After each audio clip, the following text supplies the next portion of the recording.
Halo Juragan, kembali lagi dengan gua Gunawan di Bubur Ayam Plus. Di sini gua akan lanjutkan pembahasan mengenai penghematan 3 jenis beban dari episode sebelumnya. Kalau di episode sebelumnya kita ngobrol soal penghematan beban karyawan, di episode kali ini gua akan bahas mengenai efisiensi di bagian HPP. Harga pokok, food cost, pokoknya bagian terbesar dari beban restoran. Namun inti dari efisiensi HPP ini adalah di pengendalian. Cukup banyak bisnis F&B yang tutup karena lepas kendali atas HPP-nya, jadi nggak bisa cuan. So, gimana caranya? Gua akan mulai dengan pengendalian bahan baku. Bahan baku yang gua maksud ini adalah bahan utama yang biasa dipakai sama chef waktu dia masak ya. Terus, kalau gitu gimana caranya kita kendalikan pemakaian bahan baku ini? Gampang. 1. Kita pakai sistem BOM. Ini BOM ini bukan bom yang bisa meledak ya, tapi BOM ini maksudnya adalah Bill of Material. BOM ini istilah dari formula, rumus. Contoh, apa sih rumusnya nasi goreng? Misalkan nasi 200 gram, garam 1 sendok, bawang putih 1 siung, cabai 10 gram, dan seterusnya. Jadi kalau gue jualan 10 piring nasi goreng sehari, artinya gue mesti pakai nasi 2 kilo, 200 gram kali 10. Dan bahan-bahan lain juga bisa kehitung jadinya. Nah, gimana kalau Juragan jualan ratusan sampai ribuan menu per hari? Pastinya kan nasi, cabai, garam, semua itu nggak mungkin dihitung manual. Ya, kalau gitu kita pakai software. Tujuannya, menu diformulasi supaya kita punya ukuran berapa harga dasar dari satu menu dan supaya kita bisa dicek hitungan HPP kita udah bener atau belum. Kalau nggak tahu berapa harga dasar, gimana caranya kita mau set harga jual? Dan kalau kita nggak dicek formula kita bener apa enggak?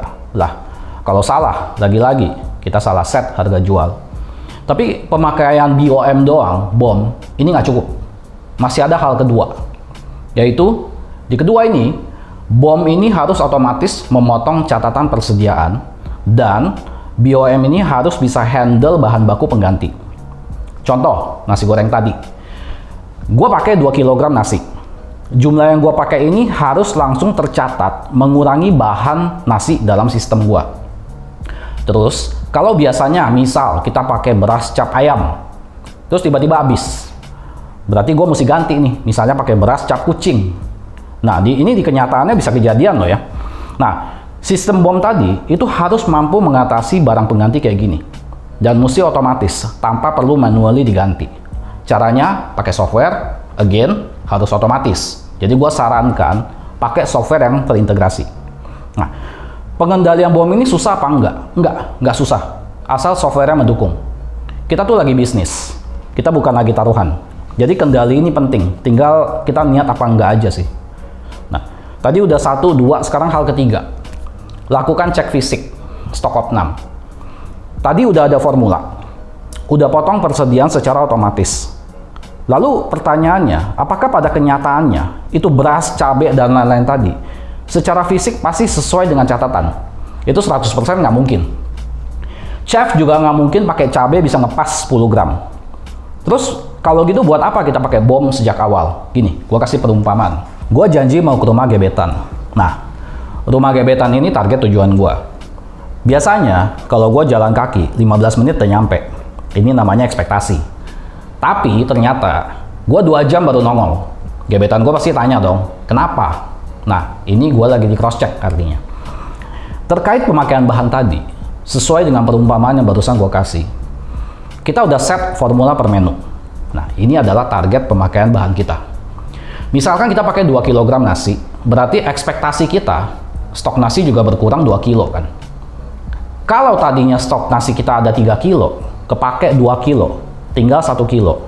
Ini menurut catatan. Nah, sekarang kita cross check. Dengan cek fisik, 1 kilo sisa nasi tadi, itu beneran ada apa enggak?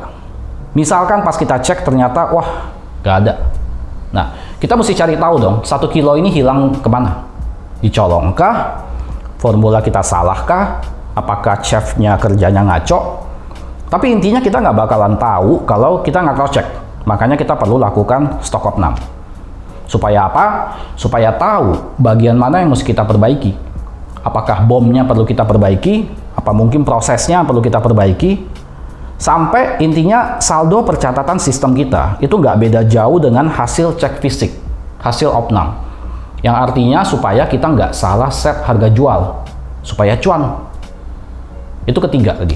Sekarang keempat, terakhir, yang biasa gue lakukan adalah gue akan pantau persentase HPP ke nilai sales. Setelah kita implementasikan 1 sampai 3 tadi, persentase HPP kita udah turun berapa sih? Jadi kita perlu ukur nih hasil kerja kita. Banyak loh yang nyadar setelah lakukan 4 hal ini, ternyata mereka jual kemurahan. Kalau jual kemahalan terus laku sih nggak apa-apa ya.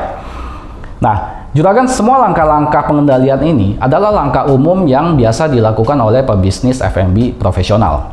Masih ada lagi pengendalian yang lain, tapi yang barusan gua jelaskan ini yang minimal, yang penting dilakukan oleh juragan.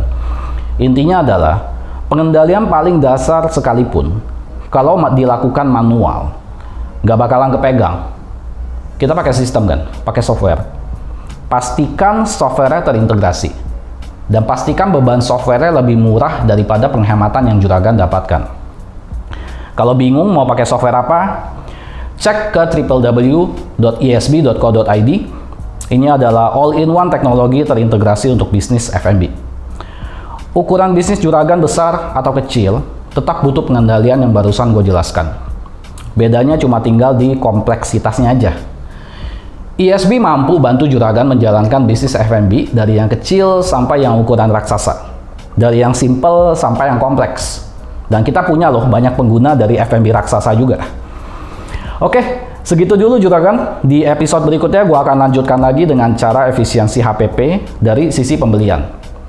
Sebagai latar belakang, gue adalah praktisi keuangan dan manajemen selama lebih dari 20 tahun. Hal-hal yang barusan gue jelaskan, itu udah jadi bagian dari pekerjaan gue sehari-hari. Yang mana pengalaman gue selama itu sekarang gue tuangkan dalam produk yang kita namakan ESB.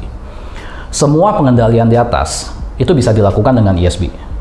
Please visit www.esb.co.id untuk tahu lebih jauh soal gimana caranya ESB bisa bantu bisnis F&B juragan untuk bisa cuan lebih banyak. So, please like, subscribe, dan tinggalkan komen jika berkenan. Keep it simple, keep it practical, and ciao.